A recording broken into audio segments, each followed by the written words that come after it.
ঢাকার বুকে দাঁড়িয়ে আছে মোগল আমলের এক অসমাপ্ত স্বপ্ন।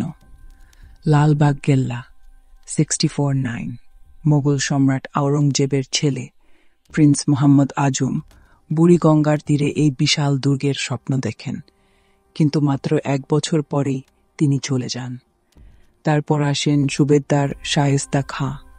কাজ শুরু হয় জোরে সোরে, দেয়াল ওঠে, গম্বুজ ওঠে, বাগান সাজে। কিন্তু 64-9 এই কেল্লার মাঝেই মারা যান শায়েস্তা খাঁর প্রিয় মেয়ে ইরানদক্ত বিবি, পারি বিবি। বাবার মনে হারা হৃদয়, আর এক ইটও তুলতে পারলেন না। কিংবদন্তি বলে তিনি বলেছিলেন, এই জায়গা অলক্ষণী, আর কাজ একেবারে বন্ধ হয়ে গেল। তাই আজও লালবাগ কেল্লা অসমাপ্ত। এখানে আছে পারি বিবির সাদা মার্বেলের পাঠান, 3 গম্বুজ মসজিদ, শায়েস্তা খাঁর হাম্মামখানা, আর সবুজ শান্ত বাগান। প্রতিদিন হাজারো মানুষ আসে এক রাজকন্যার দুঃখের গল্প শুনতে আর মোগল স্থাপত্যের সৌন্দর্য দেখতে।